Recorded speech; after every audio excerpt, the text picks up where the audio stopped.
Hello everybody, this is Mr. Eiland here, making a video on how to use Zoom to make your lives much easier. We've been using Screencastify for the last week or so, and I realized that a lot of people have been having trouble trying to get their Screencastify video to actually process and be usable on Google Classroom. And so I very quickly decided that I did not like Screencastify for this reason alone, and started looking for other options. And Zoom is one that I found that works really well. The only problem with Zoom, it also has a problem with taking the videos and encoding them and getting them to Google Classroom. So what I ended up doing was kind of doing a workaround. I developed a method by which I record everything with Zoom, and then I upload it to a YouTube channel. And then I take the YouTube link and I put that on my Google Classroom, and so students can access it there. The benefit of this is I find that they can access YouTube videos much easier.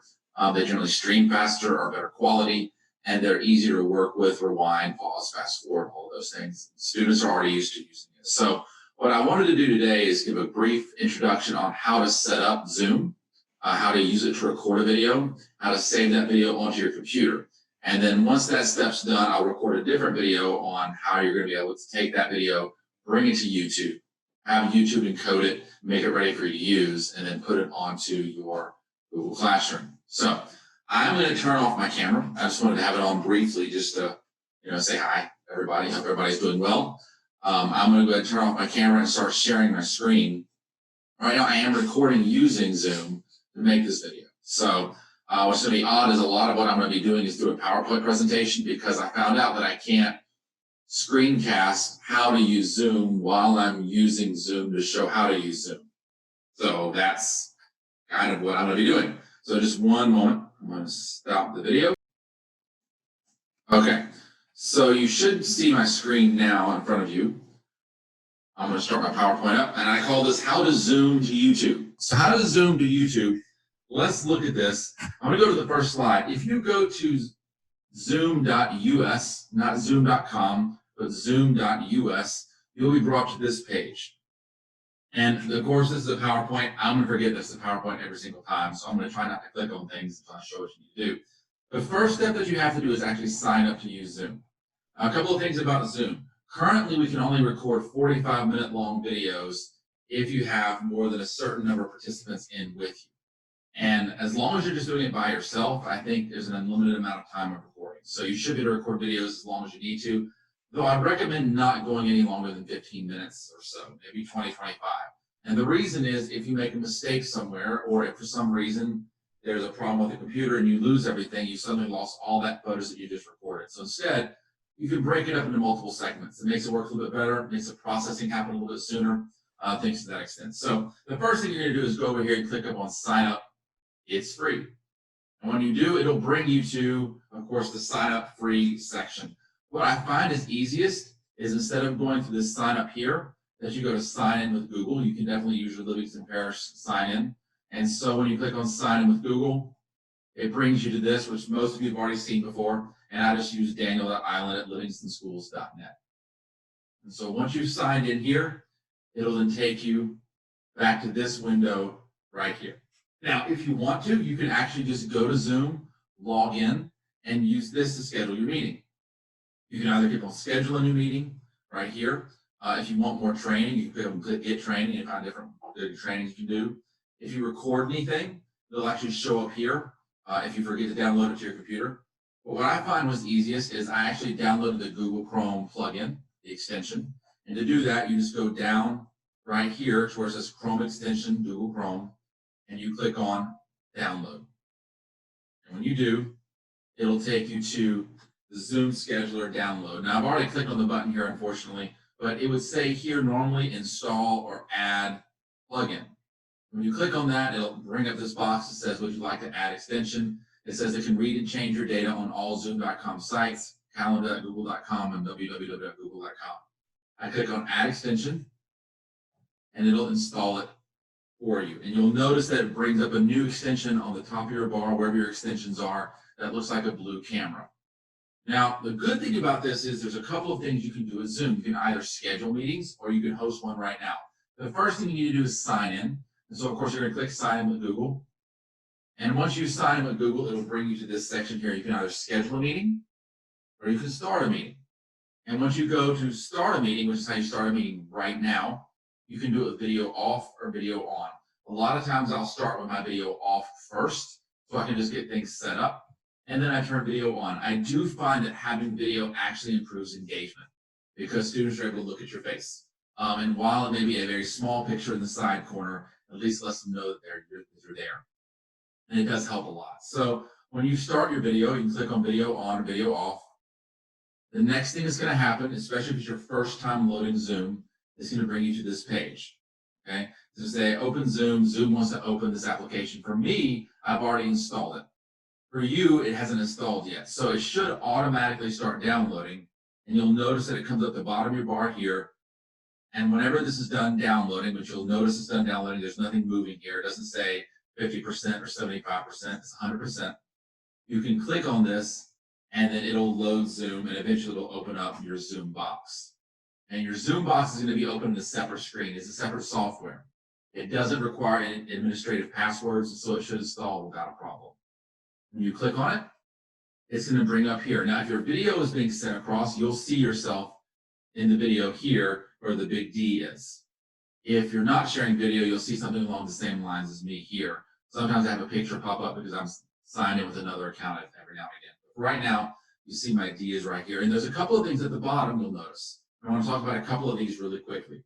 You have your mute button for your audio.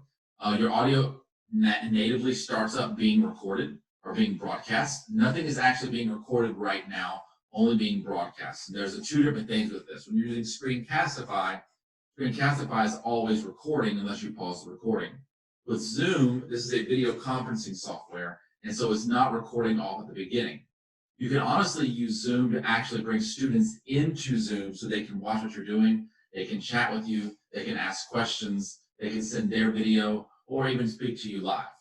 So that's one option. I'm not worried about that today. If you'd like, I can do another video recording on how to do that very well. But for right now, I'm mainly focused on how you can record yourself, showing your lessons, giving them instruction, answering questions that they may have. So let's take a look at this. First of all, what I'm focusing on mostly is the share screen function, the start video function, and the record function that's all at the bottom. If you click on any of these, they'll do different things. So for example, when you click on start video, it'll of course start your video from your webcam. And that way you can see what's going on, they can see your face, and you can start and stop that as you will. If you click on the share screen function, I'm going to go ahead and maximize this real quick. There we go. If you click on the share screen function, it's going to bring up a selection of things that you can do. The ones that I focus on most are either screen or whiteboard. Now you can actually share just one window of a browser if you wanted to. So you'll notice I have all these different windows open on my computer, and I can just share one of these things, and so that way they don't see my entire desktop. The problem is when you do that, they also don't see the pointer screen. And I like to use my pointer screen, as you can see, to move things around. The iPhone iPad app, from what I can gather, it lets you actually connect your iPhone to this software, and then you can draw things and stuff from your iPhone. I haven't actually installed that yet to play around with it. But what I want to talk about is whiteboard and screen. If you want to use the whiteboard, it's very simple. You click on the whiteboard, and I would recommend clicking on Optimize Screen Sharing for Video Clip because you're going to be recording this, okay? And you can go and share. So when I click on that, I'm going to go back real quick, by the way, just one step. Whenever you're ready to start recording, you have your record button down here. This is the easiest way to start because it's right out here in front of you. When you click record, it will automatically start recording everything you do from then on out. And so again, I'm going to go to my share screen function. I'm going to click on whiteboard. It'll bring up a whiteboard in front of you. You can maximize it, make it fully large. You can keep it small like this. You can go back and forth in using it. And you'll notice they have a number of features, everything from selecting to adding regular text if you want to type something in there, drawing. You can add stamps like check marks or different stamps. If you spotlight something, that means that you're actually putting a light on it so they can see it better. And you can change everything from the color on down. As you do these things, you can save your screens. So let's just say, for example, that you do a whole set of equations that you don't want to delete, but I'm bringing it back up again later on. You can save your screen and bring it back up later on. Or you can clear and start from the beginning. So that's how to use the whiteboard feature. Remember, all this is being recorded live. So as you're writing with your finger or with your mouse pointer, then they're going to be able to see what you're doing. So let's go to the next slide. So once you're ready to start recording, let's say your screen, for example, let's say you want to bring them to a textbook feature, or maybe you want to bring them to a website that you're having them use and want to show them how to use that. Or maybe you feel more comfortable using a Microsoft Word document to type in what you're trying to teach them instead of using the whiteboard. All of those are available to use on the screen function. So I can click on screen, and when I do, it minimizes the zoom function, it brings it up to a different section, and then it just has my web browser. And so this is what I had open at the time of this recording. And so what I can do is basically anything that I want to. And again, I'm using it as a PowerPoint, so I'm not going to click on any of these things. But essentially, what you see is I can just show what's on my screen. If I minimize this, they'll see my desktop. It's important to remember this, that anything you have up on your screen is visible, and the students can see it. So I would always make sure that you have just what you want on your screen and nothing else besides that. That way you know exactly what they're going to be seeing. But you'll notice at the very top, I have this green function, the ID 953. That's your meeting ID, among a number of other things. So when you look at that, and I go up to it, it brings up all these features that I can do while still having the screen function available. Okay, a couple of things that I can do with that. I can go to more, and I can pause or stop my recording. That's one option. Okay, once you stop the recording and you start a new one, that'll make a completely separate video that'll be downloaded at the end. And so if you wanted to do multiple videos within the same meeting, you can also do that. The easiest way also sometimes to do that is just to pause the recording. It'll pause it where you're at to let you move to the next step. Then you can unpause it. I know they've said this a number of times, but let's just say you're giving students a chance to work an equation or something to that extent. If you want to just pause it at that point to give a break where the video is not actually recording, and then unpause it when you're ready to continue. Let the students control when they're pausing or unpausing their own calculations. I would say give them about a 5-second limit. So whenever you give an assignment or a project and say, hey, solve this equation, wait for 5 seconds, and then move on to the next one. That gives them the ability to go on and pause as they need to. And so there's a lot of things you can do to this. You'll notice everything from sharing, a student can actually share their computer if they're with you online. So there's a number of things you can do, but again, I just want to focus on how to record a video. So once you're done with everything, and again, you stop the recording, you can then stop sharing by clicking at the red box at the top, and that'll stop sharing your screen. Your screen will no longer be shared. That's the next step. So let's just say you're done with your meeting, and you're ready to move on, and you want to record it onto your computer so you can actually share it with them on Google Classroom. You need to go down to where it says End Meeting. And when you click End Meeting, it's going to say, would you like to keep this meeting running? And you would only do that if somebody was staying on the meeting after you left. So say, for example, you had a number of students that were working together that you had to go, but you wanted them to continue working together. You could actually assign one of them to be the host so they could continue running the meeting in your absence. And then you can log off. But for our sake, we're just going to be leaving the meeting. And so we're going to click on End the Meeting for All. When I click on that, it's going to bring up a box that says Convert Meeting Recording. It's going to take the meeting that you just recorded, and it's going to convert it to a video file that you can download. You need to let this finish. Depending on the length of your meeting, it could take 5 to 10 minutes to completely convert this, but it's doing it as you're watching, and so you know that it's working. Once it's done, there's one of two things that will happen.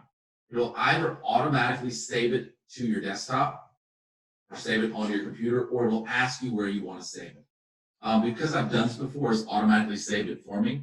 But when it brings up the next window, you can actually tell it where to save. And when it does save it, it's going to bring it to a folder that has 3 files: audio only, playback, and Zoom_0. What I find that I use the most, that seems to work best, is I use the Zoom_0.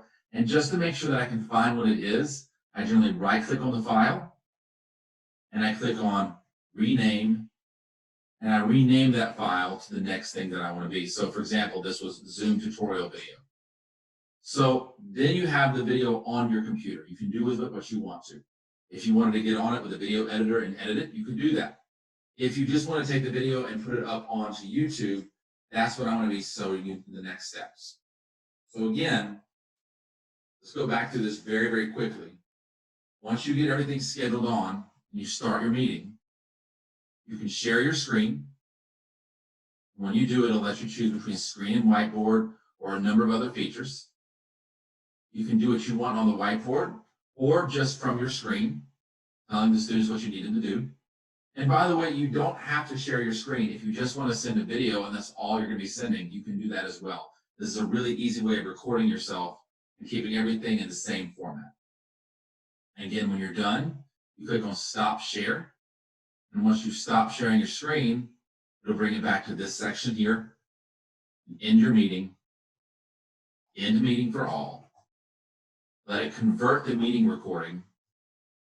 And then I would recommend changing the name so you don't lose where you have it at. And so I'm going to change the name to Zoom Video Tutorial or whatever you'd want to have it. You'll notice that generally I use underscores when I name things because it generally makes it easier to find indexing features when you're searching for something later on.